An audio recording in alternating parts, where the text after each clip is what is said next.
Assalamualaikum warahmatullahi wabarakatuh.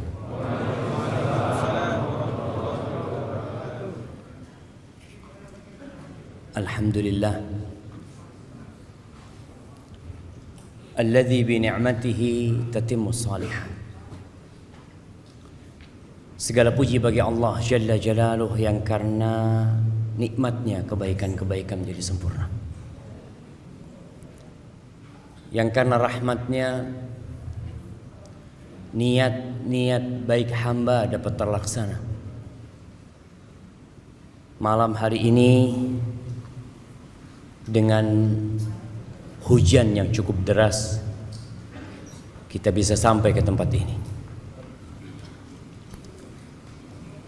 Tapi jangan sampai kita bangga dengan hasil dan perjuangan kita,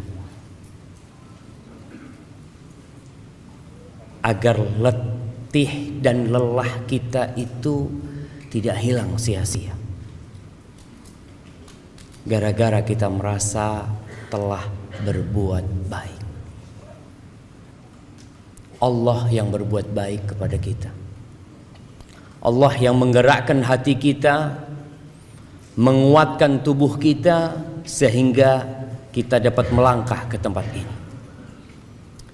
Ada banyak orang yang mungkin lebih sehat dari kita, lebih mampu daripada kita, banyak waktu luang dia, bahkan dia nggak punya kerjaan hari ini, santai hidupnya, tapi ternyata dia nggak bisa melangkahkan kakinya ke tempat ini.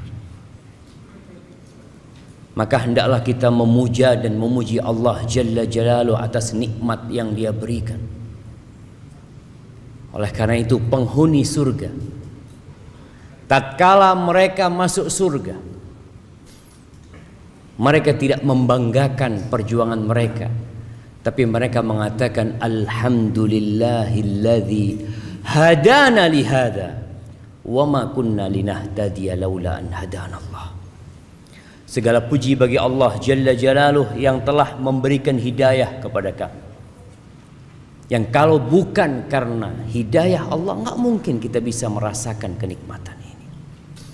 Dan Allah Jalla Jalaluh berfirman, walaula fadlullahi alaikum wa rahmatuhu ma zaka minkum min ahadin abada. Andai kata bukan karena karunia Allah dan rahmatnya kepada kalian, tidak ada satupun manusia di antara kalian yang bersih. Ada. Allah menyampaikan ini agar kita dapat menjaga hati kita dan senantiasa memuji Allah Jalla Jalaluh. Dan kita bisa bayangkan bagaimana perjuangan Nabi kita Muhammad alaihi salatu wassalam. 13 tahun di kota Mekah dengan segala kesulitan yang harus dihadapi. 10 tahun di kota Madinah dengan peristiwa-peristiwa yang memilukan hati. Di akhir hayatnya beliau sholat sampai bengkak kaki. Ketika turun firman Allah, idza jaa nasrullahi wal fath wa ra'aitan nas yadkhuluna fi dinillahi afwaja. Apabila datang pertolongan Allah, datang kemenangan, orang-orang berbondong-bondong untuk masuk ke dalam agama Allah ini. Apa kata Allah kepada nabinya? Fasabbih bihamdi rabbik. Engkau bertasbihlah memuji Tuhan. Bayangkan. Fasabbih bihamdi rabbika wastaghfir. Disuruh minta ampun sama Allah jemaah. Itu nabi. Agar kita tahu bahwasanya kalau bukan karena karunia Allah, kita nggak akan bisa jadi orang yang bersih jemaah. Nabi disuruh beristighfar dan memuji Allah serta menyucikannya dari segala kekurangan. Innahu kana tawwaba. Maka semoga Allah membantu kita untuk senantiasa bersyukur kepada Allah, memuja dan memujinya. Allahumma salli wa sallim wa zid wa barik wa an'im ala abdika wa rasulika sayyidina wa maulana Muhammad wa ala alihi wa ashabihi ajma'in. Ya Allah, semoga salawat, salam, berkah dan nikmat senantiasa Engkau curahkan untuk hamba kekasih-Mu, untuk baginda Nabi kita Muhammad alaihi salatu wassalam, untuk keluarga beliau, untuk istri-istri beliau, untuk putra-putri beliau, dan untuk seluruh sahabat Nabi. Semoga Allah meridhai kita bersama mereka. Amma ba'd. Masya Allah, senang ana lihat masjid ini. Semoga Allah memberkahi masjid ini menjadi tempat sentral kegiatan dakwah. Jamaah rahimakumullah, selama pandemi ini yang sepertinya kita juga belum selesai dari pandemi. Apa buktinya pandemi belum selesai? Nah, jamaah, antum masih pakai masker hari ini. Nah, ana izin minum dulu ya.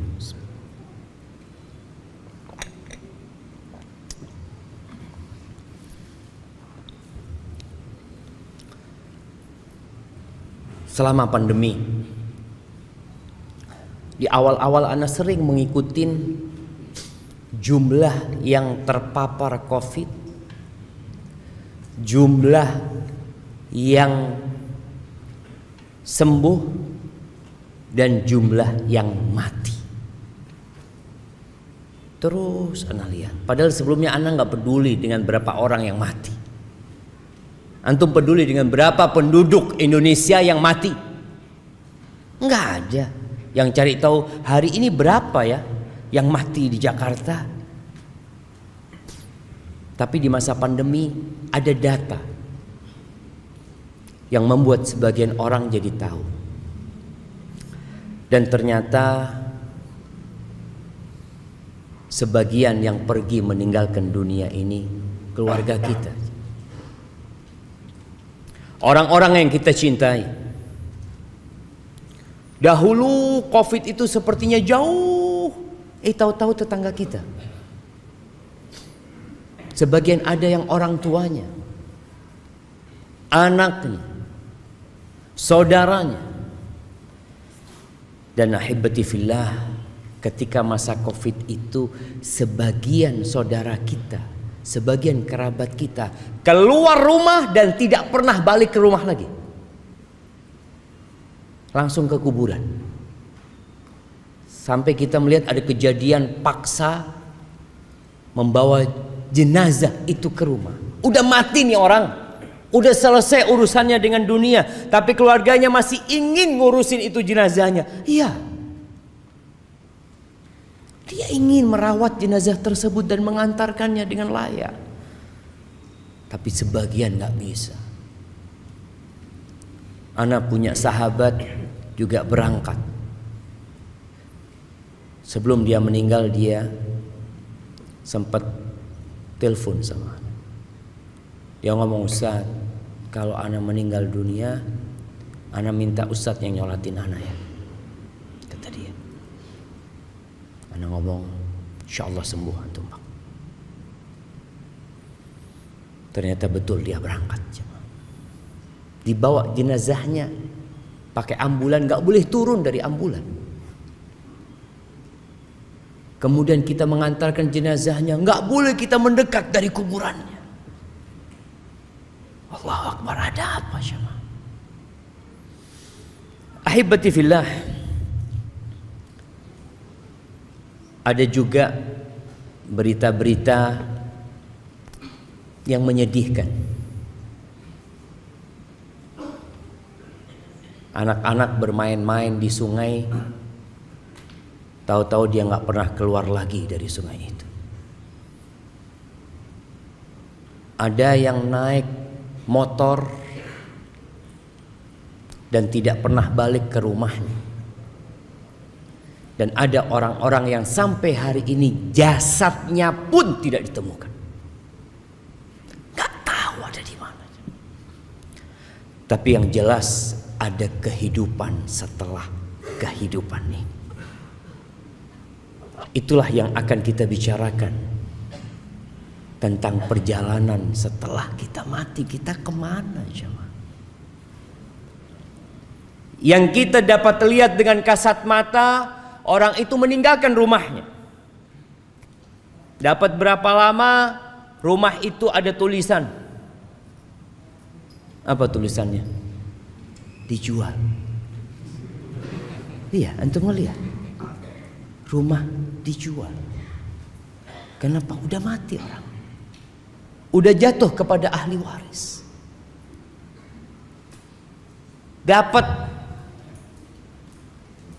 ya 4 bulan 10 hari, tahu-tahu ada undangan pernikahan. Siapa? Jandanya Fulan mau menikah. Fulan ini kemana? Benar-benar dilupakan jemaah. Hartanya dibagi, istrinya dinikahin sama orang. Dan sepertinya kita akan mengalami hal itu. Semuanya. Kalau kita mati kemudian selesai urusannya.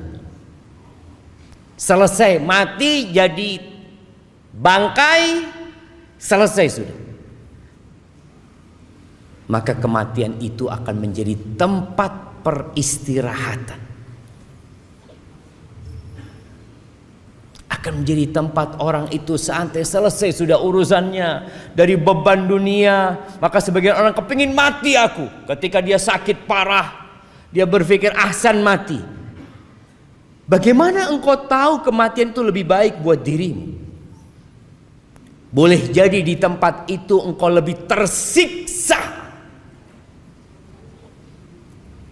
Maka Nabi SAW mengatakan, la yatamannayanna ahadukumul maut li dhurrin nazala bihi. Jangan ada yang berharap kematian gara-gara penyakit yang menimpanya.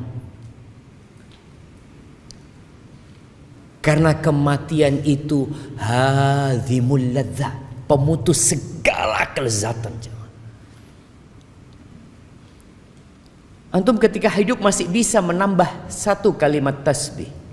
1 kalimat tasbih, subhanallah. Mungkin 2, subhanallah. Mungkin 3, subhanallah. Yang 1 tasbih itu bisa jadi lebih baik dari kota Jakarta. Wal baqiyatus salihatu khairun 'inda rabbika wa khairun amala. Itu lebih baik. Walau anna idza mitna turikna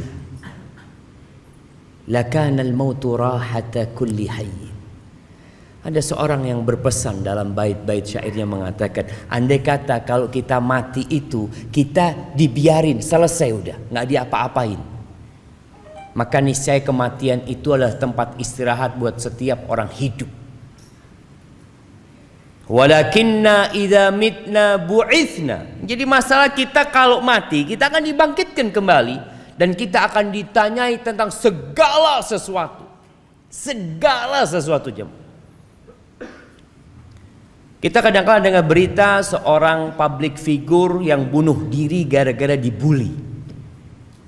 Bunuh diri. Karena dia udah gak tahan menghadapi warganet dan netizen. Dia bunuh diri. Dia pikir dengan mati selesai. Beban hidupnya selesai. Kegalauan hidupnya, kepedihan jiwanya selesai. Kata siapa jemaah? Maka nanti pada saat dibagikan rapot, orang yang mendapatkan kitab dengan tangan kirinya, dari arah kirinya, apa kata dia? Ya laitani lam uta kitabiyah. Walam adri ma hisabiyah. Ya laitaha kanatil qadiyah. Dia berpikir, andai kata aku nggak dapat kitabku, nggak tahu dengan catatanku, andai kata kematian itu menyelesaikan segalanya. Selesai, istirahat ya. Antum punya utang, datang debt collector, ambil tali, seret, selesai sudah. Orang berpikir seperti itu. Dan sampai hari ini kita masih mendapati orang-orang yang bunuh diri. Karena dia berpikir dengan bunuh diri selesai. Iya, memang selesai segala kenikmatan dia. Putus semua kelezatan dia, putus. Tinggal bencana dan azab yang menanti dia. Ahibati fillah, kita nggak akan bisa lari dari kematian. Makanya antum nggak usah tanya kapan antum mati, tapi bagaimana tatkala kita mati nantinya. Karena itu yang menentukan perjalanan kita selanjutnya. Allah Azza wa Jalla mengatakan di surat Al-Jumu'ah ayat 8, Qul innal mauta alladhi tafirruna minhu fa innahu mulaqikum. Katakan, sesungguhnya kematian yang kalian lari darinya, pasti dia akan menjumpai kalian. Jadi orang itu bukan dikejar sama malakul maut, tapi ditunggu jemaah. Orang ini lari ya ke tempat itu, takut dari kematian. Di situ ada malakul maut yang nunggu antum. Pasti. Thumma turadduna ila alimil ghaibi wasyahadah. Setelah itu kalian akan dikembalikan kepada alimul ghaibi wasyahadah. Nah, tadi imam baca surat apa? Yang ditanya yang jawab. Nggak cukup kalau ana mau kasih sama antum semua. Dengar-dengar suara apa tadi antum? Surat apa? Belum paham antum? Surat Al-Hasyr. Pertama, pertengahan, terakhir. Terakhir, Masya Allah. Ana kasih hadiah buat antum. Masya Allah. 2 hadiahnya langsung jamaah. Barakallahu fikum. Fadal Habib.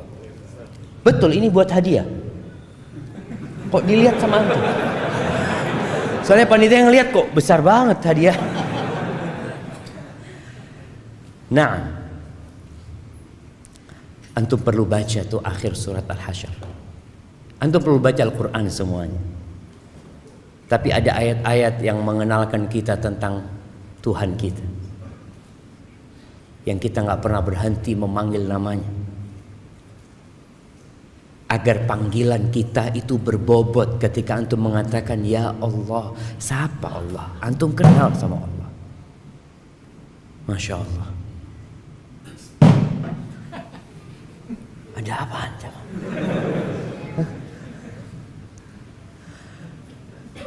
Alimul ghaib wasyahadah. Huwallahu alladzi la ilaha illahu alimul ghaib wasyahadah. Huwar rahmanur rahim. Allah itu tahu dengan yang gaib dan tahu dengan yang nyata. Masya Allah. Jazakallah khair. Malam hari ini kita tampak di tempat ini sebagai orang-orang baik, tapi Allah tahu siapa kita yang sebenarnya. Kita bakal mendapatkan balasan dari setiap yang kita kerjakan. Kata Allah, fayunabbi'ukum bima kuntum ta'malun. Kelak Allah akan memberitahu kalian dengan apa yang kalian kerjakan. Ahibati fillah, bagaimana perjalanan setelah kematian? Kita tahu dengan yang namanya sakaratul maut. Wa ja'at sakratul mauti bil haqq. Kematian itu ada sekaratnya. sakitnya perpisahan ruh dengan jasad itu akan dirasakan oleh semua orang. Kalau orang diamputasi tangannya, dia akan merasakan sakit, makanya dibius dia kadangkala. Itu hanya perpisahan antara tangan dengan lengan. Bagaimana perpisahan antara ruh yang berada di tubuh kita, yang bertahun-tahun bersama kita, yang sudah menempel, yang gak ketahuan bagaimana nempelnya ruh ini, kemudian dicabut jemaah, itu sakit sekali jemaah. Sampai Nabi SAW, beliau adalah manusia yang paling dicintai Allah, mengatakan ketika beliau sakit parah sampai pingsan, bangun lagi, pingsan lagi, beliau mengatakan, ala inna lil mauti la sakarat. Kematian itu ada sekaratnya. Karena memang berpisah ruh itu dari jasad jamaah. Kalau Nabi merasakan begitu pedihnya, karena memang Allah melipatkan pahala buat nabinya, menyediakan pahala yang begitu besar untuk nabinya, bagaimana dengan kita jemaah? Jemaah rahimakumullah, ruh akan dibawa oleh para malaikat. Orang yang beriman akan didatangi oleh malaikat-malaikat bidul wujuh, yang wajahnya putih, indah wajah mereka. Mereka duduk di tempat yang dapat dipandang oleh mayit yang mau mati ini. Orang-orang di sekitarnya nggak tahu. Mereka membawa kain kafan dari surga. Kemudian setelah itu datang malaikat pencabut nyawa, memerintahkan kepada orang ini untuk keluar. Ruh ini untuk keluar.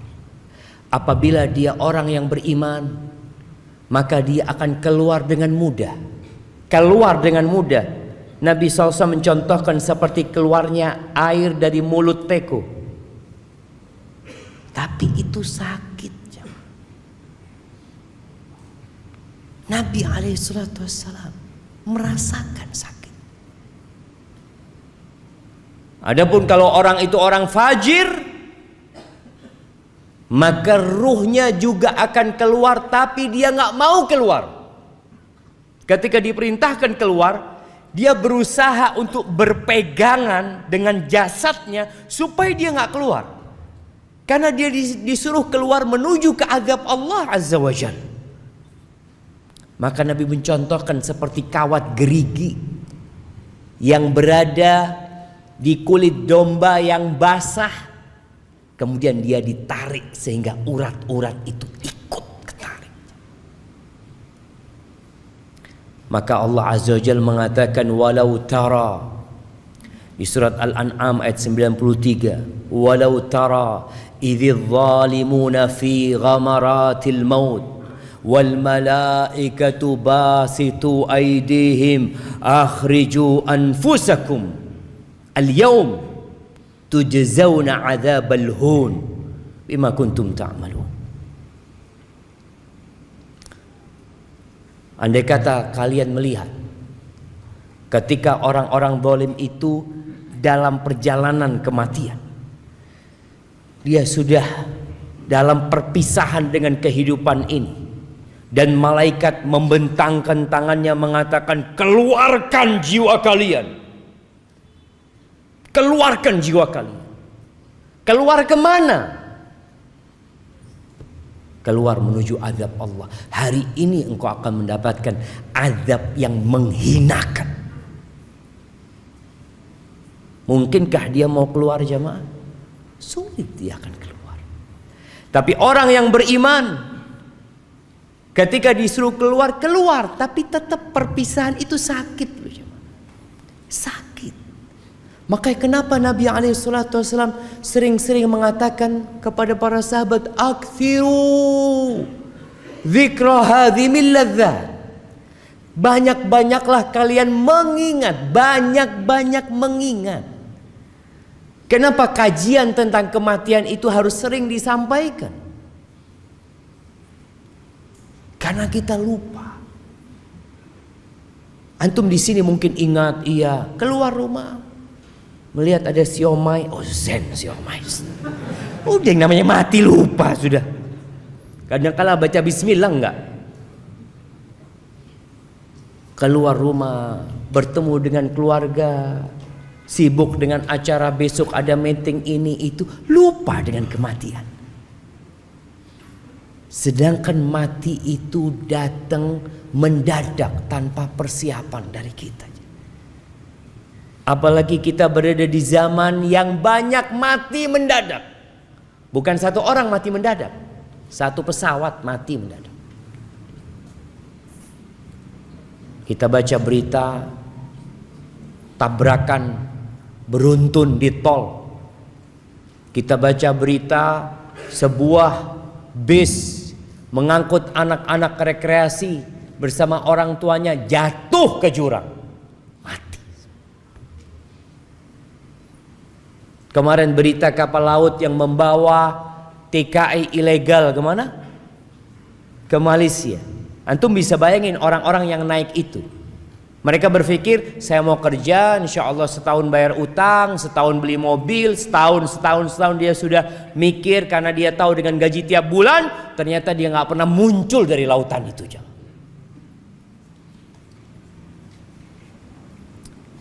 Ya, kita sering lupa. Makanya perlu diingatkan selalu. Ahibati fillah, ketika ruh ini keluar dari jasadnya, kalau dia orang yang soleh tadi, malaikat-malaikat dari langit membawa kafan dari surga yang wangi, dibungkus itu jamaah. Kemudian dibawa ke langit. Ini perjalanan ruh. Yang di rumah menangis, yang di rumah sedang sibuk memikirkan pemakaman jenazah. Ada yang berkata, gimana nih, kapan mau dimakamkan? Besok habis zuhur, apa jam 9, apa habis asar? Oh, ada anaknya yang ditunggu dari Padang, besok pagi akan terbang. Nih keluarga nggak mikirin ruhnya kemana nih. Yang dipikirkan sama keluarga apanya? Jasadnya. Jasad ini akan kembali ke tanah. Kemudian malaikat membawa ruh itu menuju ke langit. Ini buat orang yang soleh. Hatta yantahu biha ila sama'id dunya, ke langit yang terendah. Fayastaftihuna lahu, kemudian mereka minta dibukakan izin untuk masuk. Fayuftah lahu, dibukakan. Fayushayyi'uhu min kulli sama'in muqarribuha, malaikat itu mengangkat ruh itu naik ke langit yang selanjutnya. Jadi dari setiap langit itu, malaikat-malaikat yang dekat itu mengantarkannya terus sampai ke langit yang ketujuh. Mereka mengatakan, ini siapa ini gitu loh, kok wangi orangnya. Disebutkan dengan namanya yang paling indah yang disebutkan di bumi. Ada orang-orang yang amalannya tiap hari diangkat jamaah. Diangkat terus amalan ini ke atas sana. Tapi ada orang yang gak pernah diangkat amalan kebajikannya, dosa yang terus diangkat. Ketika sampai ke langit ketujuh, fayaqulullah azza wa jal, Allah berfirman, uktubu kitab abdi fi illiyin, catatan hambaku ini dalam illiyin, dalam catatan yang milik orang-orang soleh di tempat yang tinggi dan indah. Wa aiduhu ilal ard, kembalikan dia ke bumi. Setelah dari atas, jalan ke atas, dibalikin ke bumi. Fa inni minha khalaqtuhum wa fiha u'iduhum wa minha ukhrijuhum taratan ukhra. Allah mengatakan, sesungguhnya aku dari tanah menciptakan mereka, dan kepada tanah aku akan kembalikan, dan akan dikeluarkan dari tanah pula kelak pada hari kiamat. Maka akhirnya ruh itu dikembalikan ke jasadnya, kalau ada jasadnya. Karena kadang-kala orang tanya, Ustadz, gimana kalau orang itu dimakan sama ikan hiu? Yang makan ikan hiunya 17. Belum lagi nanti ikan yang kecil-kecil makan. Allah ala kulli syai'in qadir. Kalau kita bicara kekuasaan kita, kemampuan kita, ya kita akan bingung jemaah. Tapi kalau kita kenal sama Allah Azza wa Jal, innama amruhu idza arada syai'an ay yaqula lahu kun fayakun. Maka tatkala itu dimasukkan kembali ke jasadnya, mulai dia akan melewati proses fitnah, ujian. Ini ujian terakhir manusia ketika dia dikuburnya. Kenapa setiap sholat kita dianjurkan berdoa di akhir tasyahud kita, Allahumma inni a'udzubika min adzabil qabr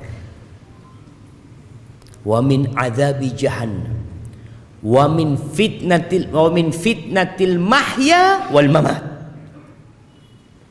Fitnah kehidupan dan kematian. Ini fitnah kematian yang akan dirasakan oleh setiap jiwa nanti. Dia didudukkan oleh malaikat, ditanya tentang 3 pertanyaan. Adapun kalau orang kafir yang mati atau orang fajir, maka sama, ruhnya akan diangkat. Nabi SAW menyebutkan, fayas'aduna biha fala yamurruna biha ala mala'in minal malaika. Dibawa tuh ke atas, tidak pernah mereka melewatin malaikat kecuali malaikat akan mengatakan, ma hadzal ruhul khabith. Ruhnya siapa? Ruh yang busuk ini siapa? Nggak kenal tuh malaikat-malaikat. Fayaquluna fulan bin fulan. Disebutkan nama antum. Ya bukan, mudah-mudahan bukan nama kita yang disebutkan jamaah. Artinya disebutkan nama orang ini. Orang yang jahat ini. Bi akbahi asma'ihi allati kana yusamma biha fid dunya. Dengan nama yang paling buruk yang dinamakan dia di dunia. Kita tahu kalau yang namanya penjahat itu punya banyak nama alias, apa namanya? Inisial. Alias fulan, kan banyak namanya. Padahal nama sebenarnya bagus. Umpamanya namanya dia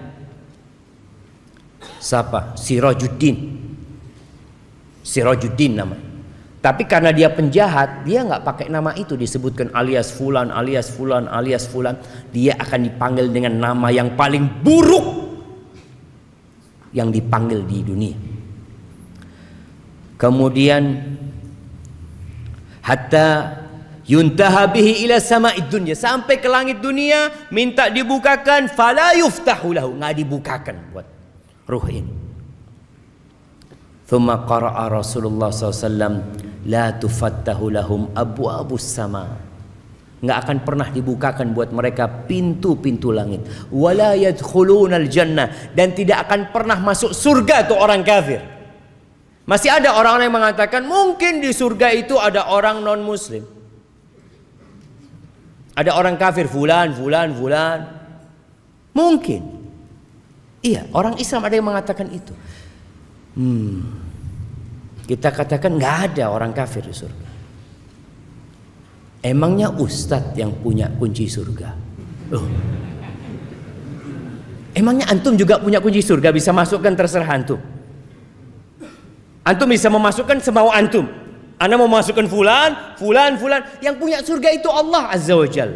Dan Allah katakan, wala yadkhulunal jannah. Mereka tidak akan pernah masuk surga, nggak bakalan masuk surga sampai onta itu masuk di semil khiyat, di lubangnya jarum.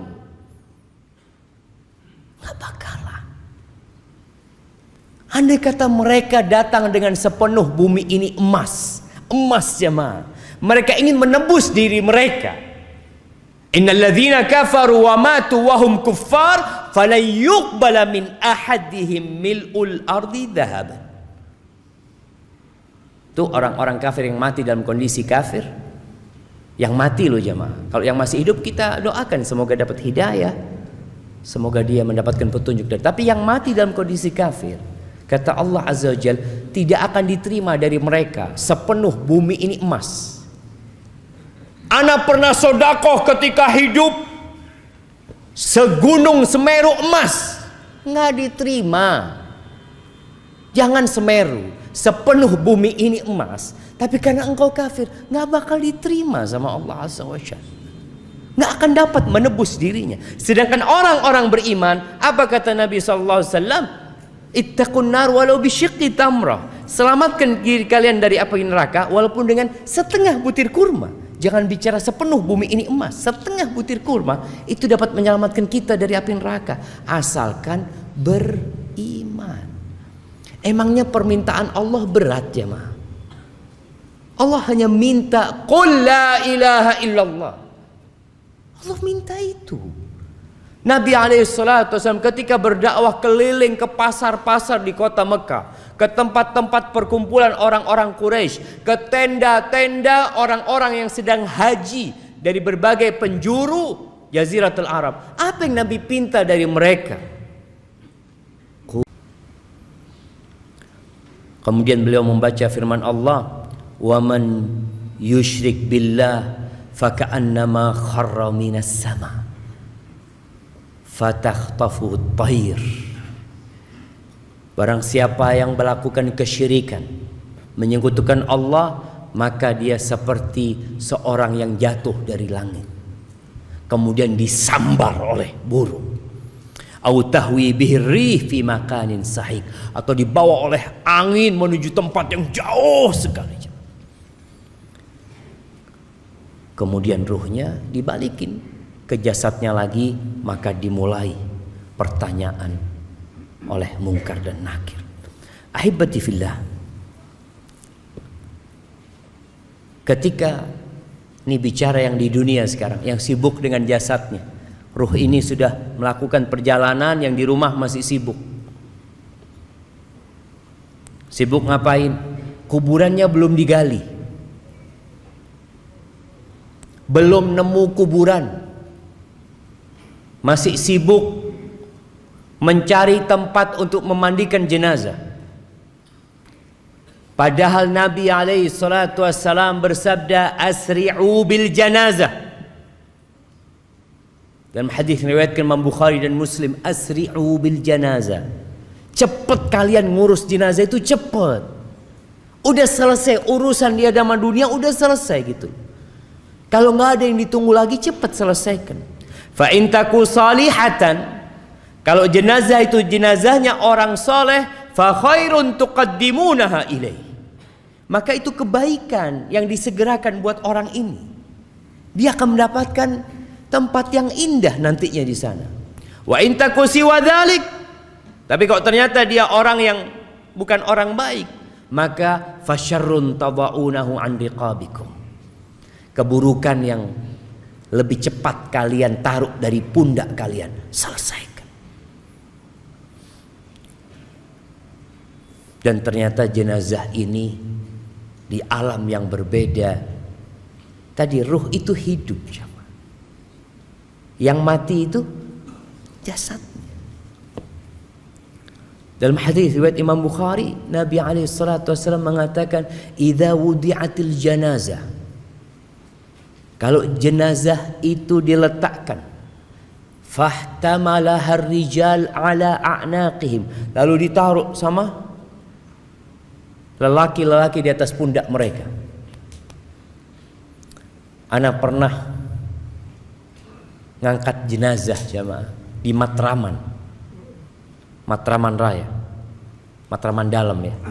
Ya kita waktu kuliah kan tahu dengan keutamaan ya membantu umat Islam, keutamaan mengantarkan jenazah ke kuburan. Anak ngangkat jenazah itu jamaah, nggak ada yang gantiin. Wah jalannya pelan-pelan. Astagfirullah. Ternyata katanya yang ngangkat itu udah dibayar. Jadi ketika kita gantikan dia alhamdulillah kata dia tinggal kita itu pulang. Allahu Akbar. Nabi SAW menyuruh kita menyegerakan jalannya, jangan pelan-pelan, cepat antarkan jenazah itu, selesai udah urusannya. Ada yang mengatakan pelan-pelan mau kemana pelan-pelan? Oke, pengantin jalannya pelan-pelan, ada orang sudah mati. Kata Nabi SAW, fa in kanat salihah, kalau yang kita bawa itu orang soleh, qalat, jenazah ini akan berkata, qaddimuni, segerakan aku. Yang di sini pelan-pelan ngangkatnya. Wa in kanat ghaira salihah, kalau ternyata jenazah itu bukan orang soleh, pantas antum pelan-pelan bawanya. Karena dia akan mengatakan, ya wailaha, aina tadhhabuna biha. Dia akan mengatakan, mau dibawa kemana aku ini? Mau dibawa kemana sama kalian? Karena ketika dicabut nyawanya, dia sudah diancam sama malaikat untuk menuju kepada azab Allah Azza wa Jalla. Sehingga tatkala dibawa, dia tahu bentar lagi akan digabungkan dengan ruhnya, dia akan merasakan azab. Yasma'u sautaha kullu syai' illa al-insan. Mendengar suaranya segala sesuatu kecuali manusia. Walau sami'al insan la sa'id. Kata Nabi SAW, kalau manusia mendengarkan pasti dia akan pingsan. Mendengarkan teriakan ruh ini. Ahibati fillah, udah ditaruh di kuburan. Kita lihat bagaimana anak yang soleh mensegerakan berangkatnya jenazah ayahnya. Ketika sampai kalau ditanya, ayo siapa yang mau turun? Ayo anaknya fulan turun. 3 orang turun. Diangkat tuh jenazah, ditaruh, kemudian dihadapkan ke kiblat. Lalu dikasih kayu, dikasih bambu atau apa, kemudian mulai tanah itu diambil untuk diuruk ini kuburan. Ada yang mengatakan anaknya tolong diinjak-injak, kuburan bapaknya suruh injak-injak. Nah, selesai urusan ayah, selesai dikuburkan. Nabi biasanya alaihi salatu wassalam berdiri mengatakan kepada para sahabatnya, istaghfiru li akhikum wasalullaha lahu at-tathbit fa innahu al-an yus'al. Mohonkan kepada Allah ampunan dan mohonkan kepada Allah supaya dikasih keteguhan dia sedang ditanya. Ahibati fillah, keluarganya akan pulang. Anaknya nangis berapa lama? Setengah jam? Bentar. Anak beberapa kali ngantarkan jenazah, tahu-tahu anaknya udah pulang duluan. Kenapa? Udah capek Ustaz, dari tadi malam gak tidur. Antum gak mikir ayahmu lagi ngapain di sana? Aduh, kan urusan ayah sendiri Ustaz. Wallahi sahih jamaah. Orang-orang akan meninggalkan kita. Kata Nabi SAW, ketika dia masuk di dalam kubur ini, ditinggal sama keluarganya. Di hadis Bara' bin Azib tadi, lanjutan hadis Bara' bin Azib yang diriwayatkan Imam Tirmidzi, fayatihi malakan, akan datang kepada orang ini 2 malaikat, syadidal intihar, yang keras galak malaikat ini. Dalam riwayat lain dikatakan azraqani aswadan, rupa malaikat ini blue black. Tahu blue black? Apa bahasa Indonesianya? Biru hitam. Ada orang hitam sampai biru ya, Pak. Antum ini hitam apa biru gitu ya? Ini malaikat Nabi nyebutkan. Memang digambarkan malaikat itu makhluk yang menakutkan ketika itu untuk menyidang orang ini. Maka dikatakan fitnah jamaah. Fitnah. Kenapa kita terus berdoa memohon kepada Allah, ya muqallibal qulub tsabbit qalbi ala dinik. Kenapa Nabi di atas kuburan tadi menyebutkan wasallallahu lahu tatsbit, mohonkan kepada Allah keteguhan, karena berat sekali fitnah di sana. Wa yujlisani, disuruh duduk orang ini. Gimana antum didudukkan sama makhluk yang menakutkan gitu ya? Fayaqulani lahu man rabbuk, ma dinuk, man nabiyuk. Maka akan ditanya 3 pertanyaan. Oh, pertanyaan itu gampang, Ustaz. Ahibati fillah, antum pernah melihat orang yang dibawa sama polisi dari rumahnya, kemudian ditutupi kepalanya, kemudian dinaikkan ke mobil, ditaruh di tempat yang gelap kulita, kemudian mulai diinterogasi orang ini. Siapa namamu? Apa? Nama. Tanya nama saya. Dia akan kebingungan. Ditanya sama polisi ini, dari mana engkau? Ini itu. Dia bingung, ada apa ini? Dia mau jawab, kadang-kadang lupa dengan jawaban-jawaban yang sebenarnya dia tahu jemaah. Masya Allah. Kita azan dulu. Nah, kita lanjut. Nah jemaah, kita lanjutkan dulu. Karena kalau kita mau sholat sekarang, kayaknya ada banyak yang harus terusir dari dalam sini. Nanti waktu sholat yang sebagian mungkin harus keluar ya. Yang tadi sholat di dalam tetap di dalam. Yang tadi sholat di luar keluar. Masa Ustaz? Astagfirullah. Baik ahibati fillah, 3 pertanyaan tadi tidak dijawab dengan hafalan. Kalau bicara hafalan, senok hogron hafal Quran. Ada orang-orang munafikun hafal Quran, tapi menjawab pertanyaan itu dengan keyakinan. Makanya kalau orang itu adalah orang yang beriman, bukan orang yang pura-pura beriman, bukan yang imannya karena ikut-ikutan, tapi imannya khalisan lillah, maka dia akan menjawab mengatakan Rabbi Allah wa dinil Islam wa Nabi Muhammad sallallahu alaihi wasallam. Kemudian akan ada yang menyeru dari langit mengatakan an sadaqa abdi, benar. Benar. Tapi kalau dia orang munafik, fajir, ketika ditanya man rabbuk, ma dinuk, man nabiyuk, dia mengatakan sami'tun nas yaqulun faqultu. Jawaban dia, bisa dia jawab Tuhannya Allah, bisa dia jawab Nabinya Muhammad SAW, bisa dia jawab Islam agamaku.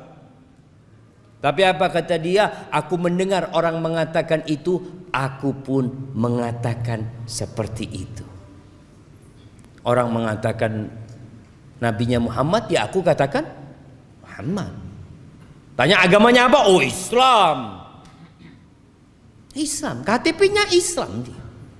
Tapi ternyata dia bukan orang yang benar-benar beriman, hanya pura-pura beriman. Maka akan ada yang menyeru dalil mengatakan an kadzaba abdi, bohong dia selama ini. Ahibati fillah, Ibnu Hibban dan Imam Tabrani meriwayatkan dari Abu Hurairah radhiyallahu anhu, dari Nabi alaihi salatu wassalam, beliau mengatakan walladzi nafsi biyadi, walladzi nafsi biyadih, demi yang jiwaku berada di tangannya, yakni demi Allah Azza wa Jalla, yang jiwa kita semua ada di tangan Allah. Innal mayyita la yasma'u khafqa ni'alikum hina tuwalluna anhu mudbirin. Sesungguhnya mayit itu mendengarkan suara sandal kalian ketika kalian pergi meninggalkannya. Kita lihat yang rame, tahu-tahu sepi, senyap. Fa in kana mu'minan, kalau dia orang yang beriman, kanatis shalah 'inda ra'sihi, maka salat akan berjaga di kepalanya. Dalam riwayat lain dikatakan bacaan Quran, karena orang salat biasanya baca Quran, akan ada di arah kepalanya. Jagain orang ini. Waz zakatu an yaminihi was shaum an yasarihi. Zakat di kanannya, puasa di kirinya. Salatnya benar orang ini, puasanya benar, zakatnya benar. Wa kullu fi'lil khairat minas sadaqah wassila wal ma'ruf wassila wal ma'ruf wal ihsan ila nas 'inda rijlih. Semua amal kebajikan lainnya yang seperti sedekah sunnah, silaturahim, berbuat amar ma'ruf nahi mungkar, berbuat baik kepada orang, itu akan berjaga-jaga di kakinya.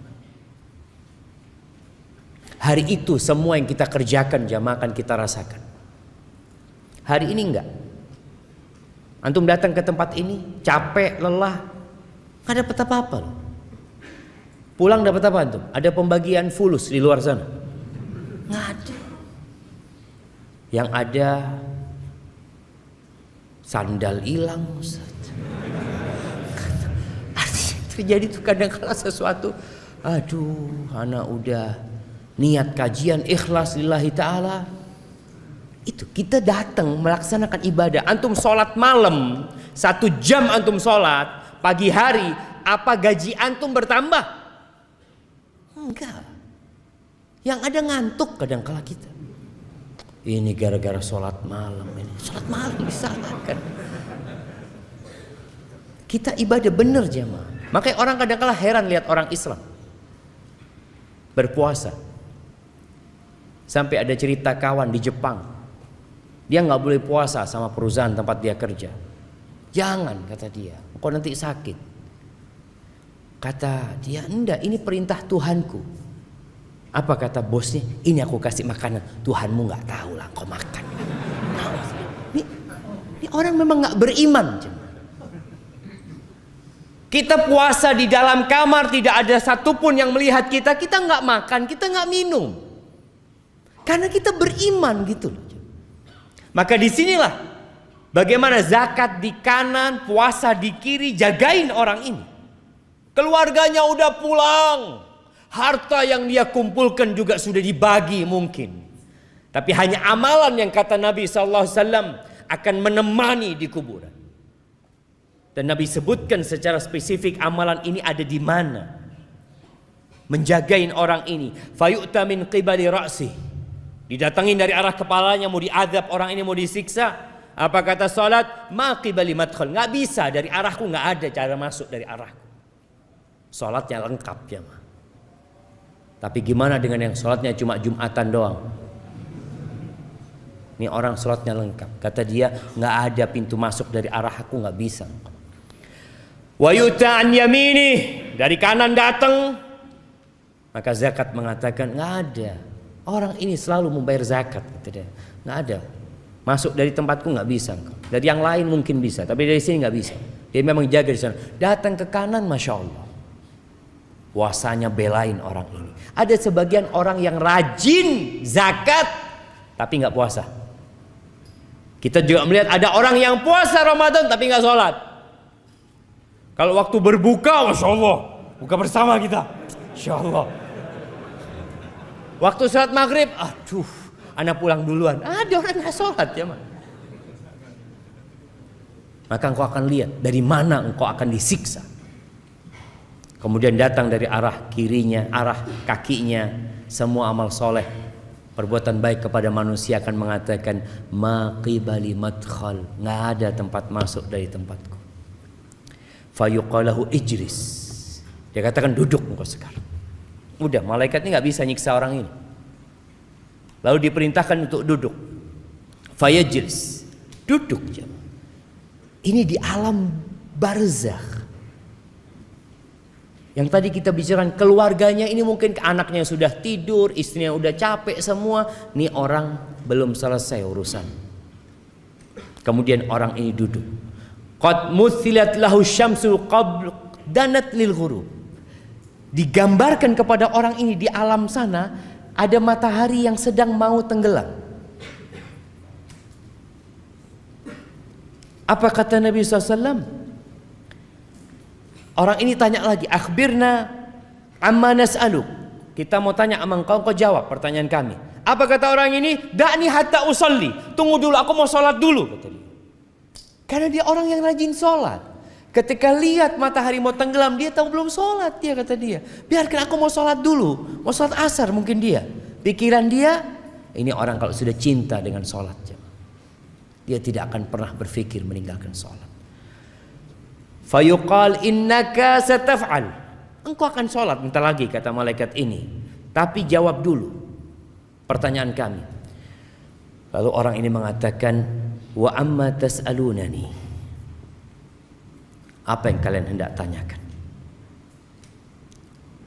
Pertanyaan yang pertama disebutkan dalam hadis ini, ara'aita hadzal rajul alladzi kana fikum, apa pendapatmu tentang orang ini? Apa kesaksianmu atas dia? Lalu orang itu tanya, siapa? Muhammad. Muhammad maksud. Dia langsung tahu siapa yang dimaksud sallallahu alaihi wasallam. Fayaqalu na'am, iya betul tentang Muhammad. Asyhadu annahu Rasulullah sallallahu alaihi wasallam. Tadi kita dengar azan. Kenapa kita dianjurkan untuk menjawab azan itu? Supaya yang bersaksi bukan hanya muadzinnya, antum juga bersaksi. Maka Nabi SAW mengajarkan agar kita tatkala mendengar muadzin mengatakan asyhadu anna Muhammad Rasulullah wa ana asyhad, dan aku juga bersaksi bahwa Muhammad adalah Rasulullah. Jangan dibiarkan lewat itu kesaksian jemaah. Wa annahu ja'ana bil bayyinat min indillah, dia datang membawa kebenaran dari sisi Allah. Fasaddaqna, maka kami percaya dengan dia, yakin sama dia.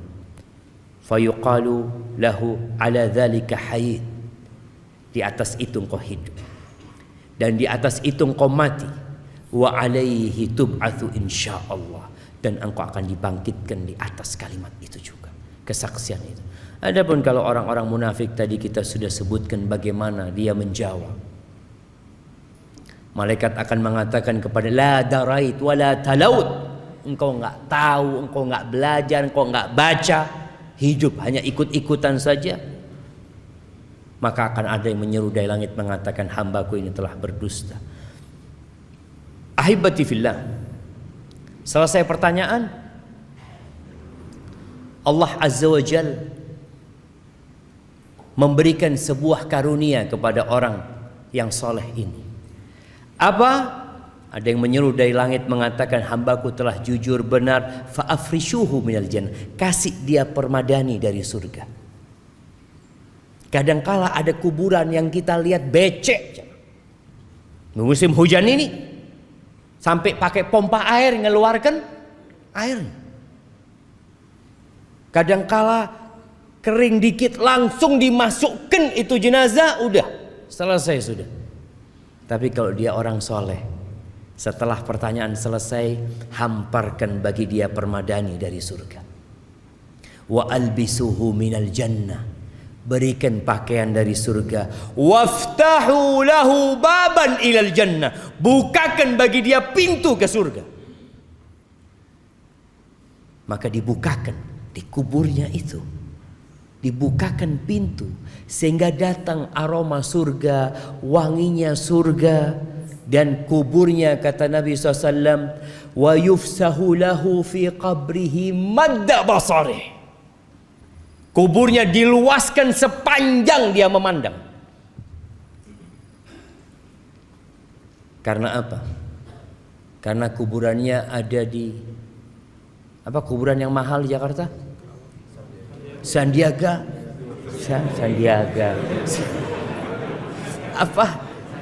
Sandiago Hill. Karena di sana jadi luas lah, karena amalannya. Dalam kehidupan di dunia ini kita mendapatkan bagian kesenangan bukan karena amalan. Antum bisa lihat orang-orang yang selalu berada di saf pertama kadangkala hidupnya miskin, melarat. Tiap malam dia baca 1 juz, sulit ekonominya, bencana menimpa dia. Karena memang dunia ini darul amal, tempat untuk beramal, bukan untuk bersenang-senang di sini. Hisabnya nanti. Maka ini orang ketika sudah dikuburnya, walaupun menurut orang becek, kena air hujan ini dan itu, tapi karena amalan dia sejatinya telah dibentangkan kuburannya, dihamparkan permadani surga, dibukakan pintu surga. Jemaah antum bisa merasakan orang kepanasan, tahu-tahu kalau dibuka jendela, masuk AC, Allah enaknya. Dan dia akan merasakan aroma dan udara surga itu mulai di kuburan sana. Bagaimana Rasul sallallahu alaihi wasallam pernah mengatakan, innal qabra awwalu manzilatin min manazilil akhirah. Kuburan itu tempat persinggahan pertama ke akhirat. Terminalnya itu di kuburan tuh. Kalau di situ mudah hidupnya, yang selanjutnya insya Allah aman.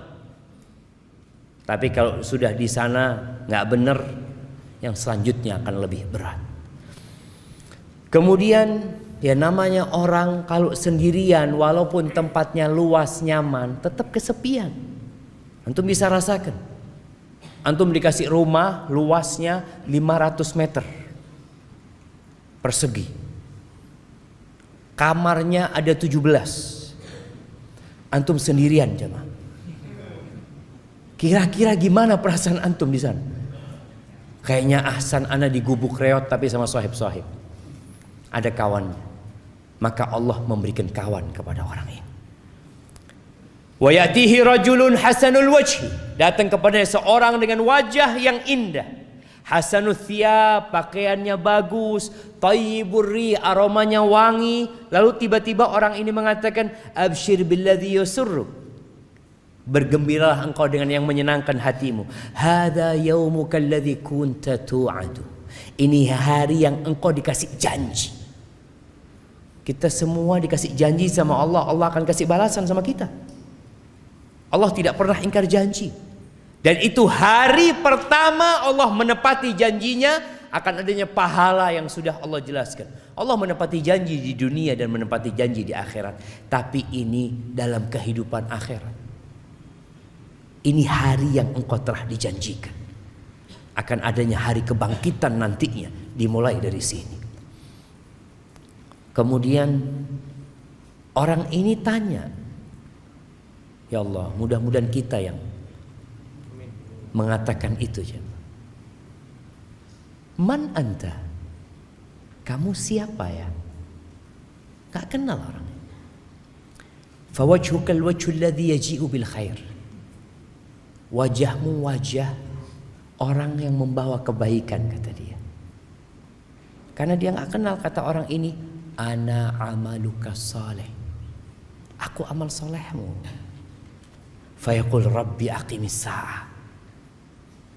Maka orang ini akan mengatakan, wahai Rabbku, bangkitkan kiamat. Kenapa? Karena dia belum bisa masuk surga. Masih ada jendela, ada pintu yang dapat merasakan aromanya surga. Tapi belum bisa dia masuk surga sampai kiamat nantinya. Kemudian dia mengatakan, ya Allah, bangkitkan kiamat agar aku bisa kembali ke keluargaku dan hartaku. Maka dikatakan, uskut, belum waktunya, sudah engkau di sini dulu. Disuruh istirahat, dia merasakan kenikmatan di dalam kuburan tersebut. Kalaupun orang-orang kafir, ya, dia akan dimulai disiksa di sana. Dalam hadis riwayat Abu Dawud, Nabi SAW menyebutkan orang ini akan didatengin orang tadi, akan dibukakan pintu ke neraka, akan dikasih hamparan permada dari neraka. Dia akan mencium aromanya neraka, busuknya neraka. Kemudian datang orang yang wajahnya buruk, jelek, busuk, lalu mengatakan, abshir billadzi yasu'uk, bergembiralah engkau dengan yang menyulitkanmu, yang buruk buat hidupmu. Ini hari yang engkau dijanjikan. Lalu apa kata orang ini? Engkau juga semoga dapat keburukan. Orang kan kalau dikasih berita buruk marah dia cuma. Maka mayit ini juga marah. Man anta? Siapa engkau? Wajahmu wajah yang membawa keburukan, aromamu buruk. Kata orang ini, ana amalukal khabith. Aku amal burukmu. Kau nggak kenal sama aku? Aku amal burukmu. Fawallahi, kata amal ini, orang ini mengatakan, demi Allah, ma alimtuka illa kunta bati'an an ta'atillah. Aku enggak pernah kenal engkau kecuali orang yang lambat dalam ketaatan, sari'an ila ma'siyatillah. Kalau diajak maksiat cepat engkau orang. Fajazakallahu syarran. Semoga Allah memberikan balasan yang buruk buat engkau. Kemudian Allah kirim orang a'ma, asam, abkam. Orang yang kata Nabi SAW buta, tuli, bisu. Pegang mizrabah. Dia pegang semacam palu yang besar, yang kalau palu ini digunakan untuk menghantam gunung Semeru itu jamaah, kana turaban. Gunung itu akan jadi rata sama tanah, jadi debu. Lau duriba biha jabalun kana turaban. Fayadribuhu, maka orang ini dipukul dengan palu itu sampai menjadi debu. Kemudian dikembalikan, kemudian dipukul, dia berteriak-teriak, dia menjerit, tapi nggak ada gunanya, nggak ada penyesalan yang bermanfaat pada waktu itu. Selesai sudah. Karpetnya dari neraka, aroma neraka datang, maka dia hidup dalam ketakutan sampai kiamat. Berapa tahun kita hidup di dunia? 70 tahun mungkin, kalau sampai. Maka ahibati fillah, jangan sibuk dengan perjalanan hidup di dunia, lupa dengan perjalanan hidup setelah kematian yang akan lebih lama dan lebih panjang hidup kita di sana. Nabi kita Muhammad alaihi salatu wassalam, berapa lama hidup di rumah yang hanya 5 kali 5? Berapa lama beliau hidup di rumah itu? Di kota Madinah beliau hidup 10 tahun di tempat itu. Di Mekah penuh dengan gangguan, hidup selama 53 tahun Nabi SAW. Hanya 63 tahun di muka bumi ini. Dan Nabi di kuburannya sudah berapa tahun? Antum? Berapa tahun Nabi di kuburan?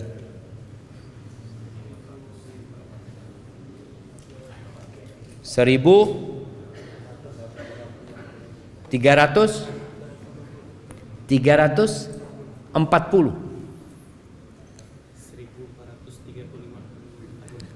1435.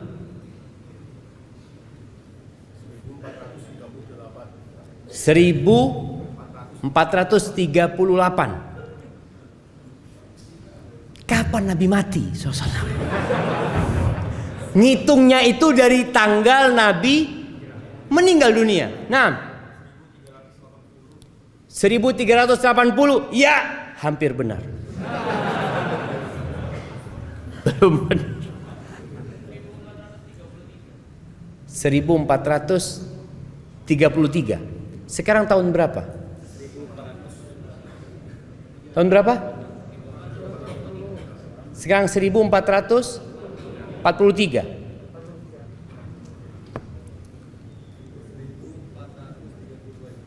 1432 jemaah.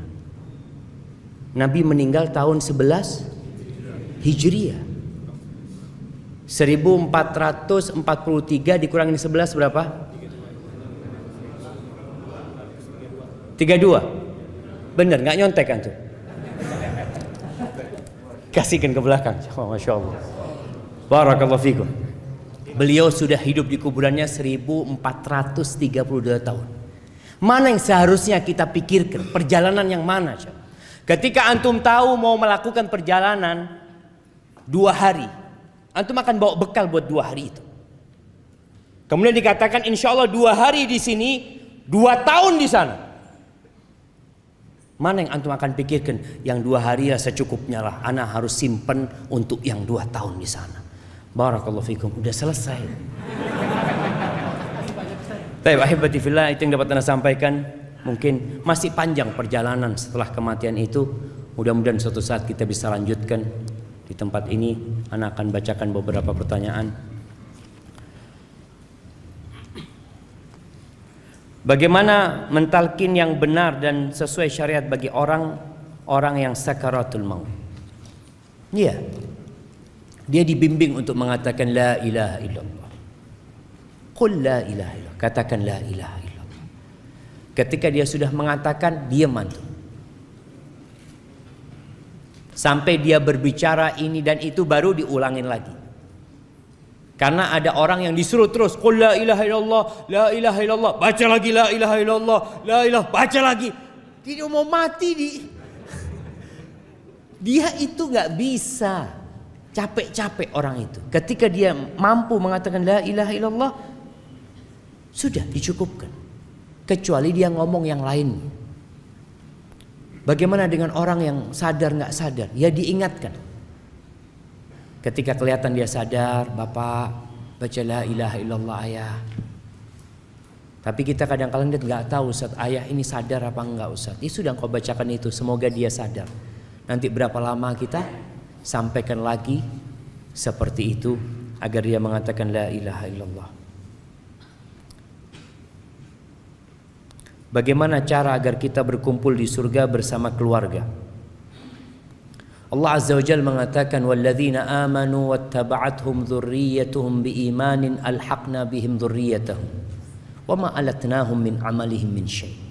Orang-orang yang beriman diikuti dengan anak keturunan yang beriman, maka kita akan kumpulkan mereka nanti jamaah tanpa mengurangi amalan mereka.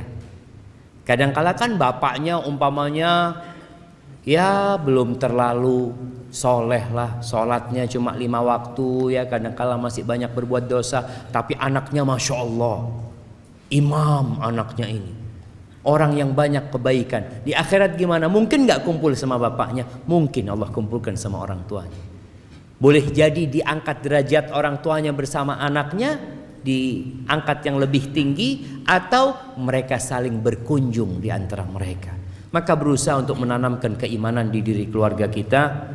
Dan kalau dikatakan apakah di akhirat keluarga saling mengenal? Iya, kecuali di 3 tempat. Aisyah pernah bertanya kepada Nabi SAW, apakah kita akan saling mengenal ya Rasulullah? Amma fi thalathati mawatin fala. Di 3 tempat kita tidak akan saling mengenal. Siapa yang tahu? 3 tempat yang kita tidak akan saling mengenal.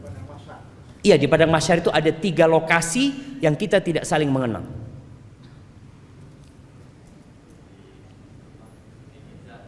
Di mizan, pada saat pembagian kitab amal, di sirat, Masya Allah, barakallahu fikum. Anak kasih yang besar buat antum jamaah. Nah, kasihkan kepada beliau itu, Masya Allah. Iya, di 3 tempat kita nggak akan saling mengenal. Ketika pembagian rapot, semua orang akan mengatakan nafsi, nafsi, nggak mikirin bapaknya, nggak mikirin anaknya. Bahkan Allah katakan yauma yafirrul mar'u min akhi wa ummihi wa abihi wa sahibatihi wa bani. Orang itu kan lari dari orang tuanya, lari dari anaknya, istrinya, keluarga, lari dia, nggak mau kenal sama mereka karena takut dimintain amalan, dimintain pahala sama mereka. Maka Nabi SAW mengatakan amma fi thalathati mawatin fala, nggak akan saling mengenal. Ketika pembagian rapot, sampai tahu di tangan mana dia mendapatkan rapot itu. Ketika dia dapat dengan tangan kanannya, dia akan ingat sama keluarganya. Baca nih kitabku, baca. Dia gembira. Yang kedua, ketika timbangan. Ditimbang, dia hanya berpikir apakah timbangan dia berat kebaikannya atau keburukannya. Dan yang ketiga sirat. Ketika melewatin sirat, doa para nabi pada waktu itu hanya salim salim. Seperti itu. Barakallahu fikum.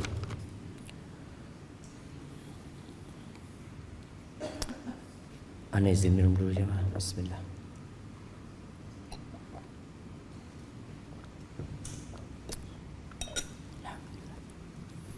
Saya seorang perempuan. Saya sedang belajar untuk mengenal Allah dengan lebih baik lagi. Dan ini pertama kali saya datang ke kajian.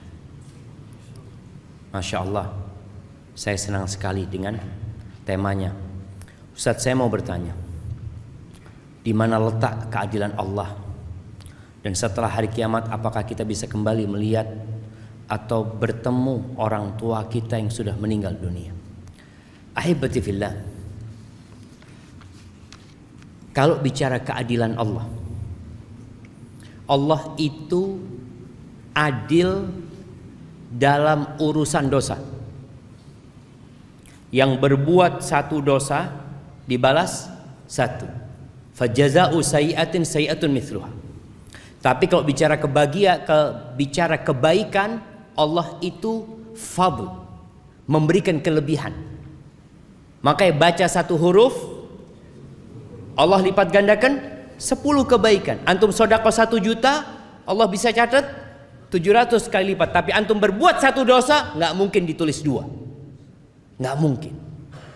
Bahkan keadilan Allah, man hamma bihasanah, yang ingin berbuat kebaikan kemudian tidak bisa melakukannya. Umpamanya dia kepingin datang kajian, ya Allah aku mau datang kajian nanti sore ini, tahu-tahu hujan, dia nggak berangkat, ditulis kebaikan buat dia. Kalau dia hadir, maka Allah tulis 10 kali lipat.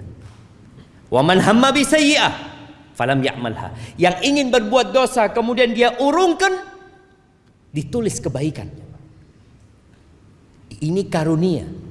Tapi kalau dia melakukan dosa 1, ya sudah, Allah akan balas, akan tulis 1. Inilah keadilan Allah Jalla Jalaluhu. Allah mengatakan, wa nada'ul mawazinal qista liyaumil qiyamati fala tudhlamu nafsun syai'a. Kami akan meletakkan timbangan yang tepat. Nggak ada kecurangan di sana. Nggak ada satupun yang akan dirugikan. Nggak ada. Wa in kana mithqala habbatin min khardalin ataina biha wa kafa bina hasibin. Walaupun yang dia amalkan itu seberat biji sawi. Ini orang punya banyak dosa, dia punya kebaikan seberat biji sawi, Allah akan datang, ini kebaikanmu, nggak dilupakan jemaah. Kalau di dunia kita berbuat baik, lalu kita berbuat salah sama kawan kita biasanya mengatakan sudah nggak ada maaf buat engkau. Tapi Allah enggak. Itu keadilan Allah Jalla Jalaluhu. Dan Allah mengirim para rasul supaya nggak ada alasan lagi untuk membantah Allah buat manusia. Dikasih tahu Allah itu tidak akan mengadab kecuali sudah mengutus rasul ke tempat itu. Barakallahu fikum. Kalau bertemu dengan orang tua tadi kita sudah sampaikan ya, kalau orang itu beriman, insya Allah kita bisa berkumpul kembali dengan orang tua kita yang mati dalam kondisi beriman. Bagaimana cara mengatasi kecemasan yang berlebihan karena memikirkan kematian seperti kehidupan setelah mati, takut amal yang tak cukup? Jazakumullah khair. Ahibati fillah, ada kondisi khawatir dengan kematian yang terpuji. Ingat mati semakin taat sama Allah, semakin banyak istighfarnya, meninggalkan kemaksiatan. Tapi ada orang yang ingat mati lalu nggak beramal. Dia cuma duduk doang. Ini berarti bisikan iblis. Ya apa maksudnya kalau saya mati ya? Ya kalau mati semua orang mati. Tapi bagaimana engkau ketika mati, itu yang harus dipikirkan. Maka kita harus memperbanyak amal soleh. Kematian itu pasti datang, bukan hanya antum yang mati. Ada orang yang takut mati sehingga nggak mau keluar rumah. Takut Ustaz nanti nyebrang ketabrak. Emangnya antum kalau di rumah nggak mati? Apa antum nggak takut kalau di rumah tahu-tahu ambruk rumahnya? Semua akan mati. Maka kita disuruh mempersiapkan diri. Limithli hadza fa'iddu. Nabi pernah berdiri di atas kuburan, orang lagi gali kuburan. Nabi mengatakan kepada para sahabatnya sallallahu alaihi wasallam, limithli hadza fa'iddu, untuk yang seperti ini hendaklah kalian persiapkan. Afwan, saya ingin bertanya, bagaimana jika kita mati sebelum bertaubat? Dan bagaimana jika kalau sudah bertaubat sedangkan kita pernah melakukan dosa yang besar? Ahibati fillah, man taba taballah alaih. Barang siapa yang bertobat, Allah akan menerima taubatnya. Tapi orang yang mati dalam kondisi belum bertobat, selama dia tidak melakukan kesyirikan, fa amruhu ilallah, tergantung kehendak Allah. Kalau Allah ampuni orang itu. Kalau Allah mau siksa, Allah siksa dengan dosanya. Intinya selama orang itu mati dalam kondisi Islam, mentauhidkan Allah, ada harapan diampuni. Baik diampuni kemudian dimasukkan ke surga, baik dimasukkan ke neraka dahulu untuk dicuci kemudian diangkat ke surga. Karena orang yang beriman niscaya akan masuk surga. Tapi tadi kondisinya tergantung amalan dia nantinya. Dan orang masuk surga itu karena rahmat Allah Azza wa Jalla. Ahibati fillah,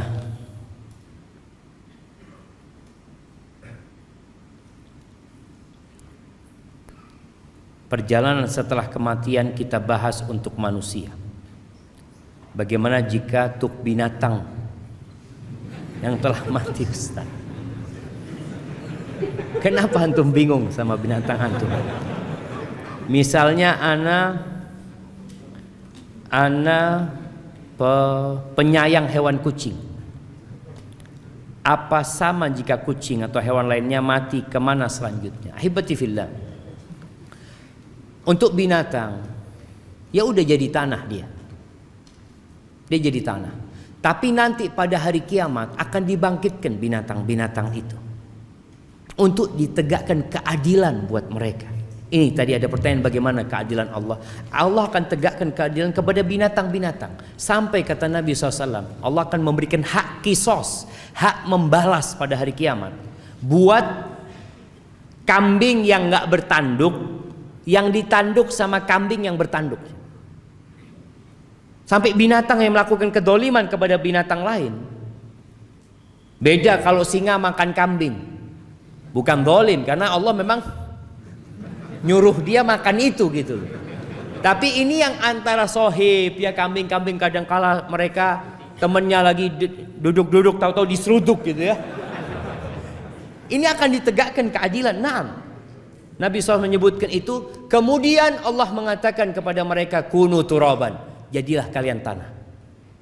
Ketika orang-orang musyrikin melihat persidangan itu dan melihat binatang-binatang menjadi tanah, mereka mengatakan, ya laitani kuntu turaba, andai kata aku jadi tanah seperti mereka. Artinya nggak dihisap lagi, selesai urusan. Cuma kisos, setelah itu selesai. Jemaah, ana rasa ana cukupkan sampai sekarang ya. Mohon maaf pertanyaan nggak dijawab semuanya, karena ana malam ini harus meninggalkan Jakarta menuju ke Jember insyaallah. Doakan semoga Allah memberikan keselamatan kepada kita semuanya. Apabila benar yang ana sampaikan itu dari Allah Azza wa Jalla, kalau ada yang salah dan kurang berkenan itu dari diri ana pribadi, Allah dan Rasulnya terbebaskan dari kesalahan itu. Kurang lebihnya mohon maaf. Subhanakallahumma wa bihamdika, asyhadu an la ilaha illa anta, astaghfiruka wa atubu ilaik. Wassalamualaikum warahmatullahi wabarakatuh.